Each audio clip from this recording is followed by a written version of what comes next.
Hello and welcome back to another video. Today we'll be going over 5 chipping basics to help you reduce your shots by 5. I've gone from shooting 90 plus to 80 plus in the course of 2 weeks by doing these simple things.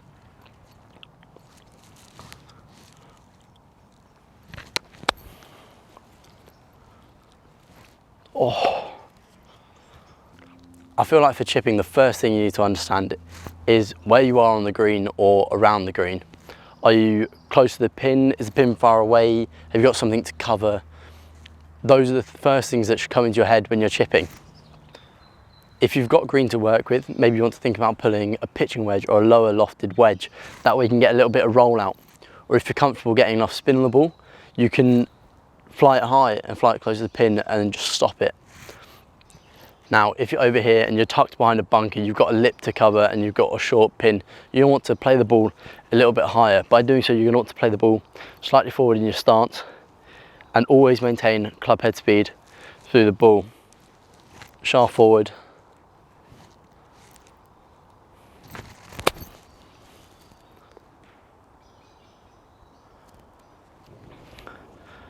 Now, the way I played that shot was I had the ball forward just off my big toe in the stance. I opened the face slightly and leant the club shaft forward.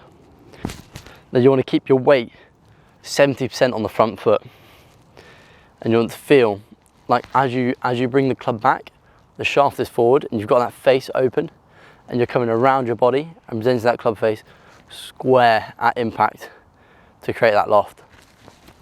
Now the second shot I'm going to show you how to play is sort of one that pitch it maybe short of the pin and it'll just roll out 10-15 feet. Now the first club I'd use is a sand wedge, and you can de-loft the sand wedge by bringing the club shaft forward and closing the face slightly, which takes loft off, which allows you to create less spin and allow for that rollout. The other club that you can use is a pitching wedge or a 9-iron, and that will do the same thing. And all you're doing with that is reducing the loft, but you're going to want to play a slightly different stroke, whereas you're going to play more of a putter stroke with a pitching wedge or 9-iron than you are with the wedge. So with the wedge, you'll want the ball slightly back in the stance, closing that club face off, and you want to feel like you're rotating around the body, not much arms are going through. That's pretty good, that one. And see how it just rolls out that extra 6-7 feet. And it's the same principle with a pitching wedge. You want to stand a little bit closer to the ball and just play like a putt stroke. Make sure you make contact with the ground in your practice swings so you know how the ball will react. So square the club face off, ball back in the stance.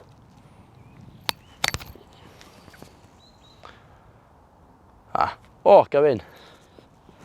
But it's the exact same principle with both clubs to get that extra little bit of roll. So ball positioning for the low ones, you want the ball back in your stance, you want the club slightly higher up, de-lofted, and you're going to want to just play the putter stroke with it. Now the last thing today we'll cover is acceleration through the ball. When hitting any sort of chip shot, you're going to want to maintain the speed all the way through the ball, accelerating as you're coming down, whether it be using the weight of the club or actually accelerating with your arms. Deceleration is the biggest cause of fatting a chip, thinning a chip, or just shanking it. Anything you can think of with a chip going wrong can be due to deceleration. Decelerating during a chip might mean that you come down too slow, you close that club face unintentionally, and you just hit the grass behind it. Like so.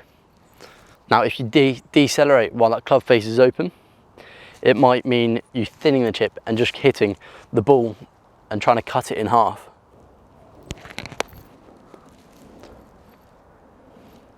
Like that. So to hit a perfect chip, you're going to want to maintain the speed through the impact of the ball, which will then help generate loft, spin, and your accuracy.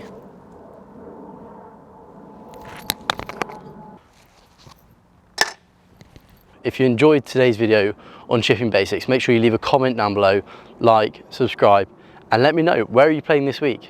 Tell me if this video has helped you improve your chipping, and tell me what your score was, whether you shot 5 shots below your last.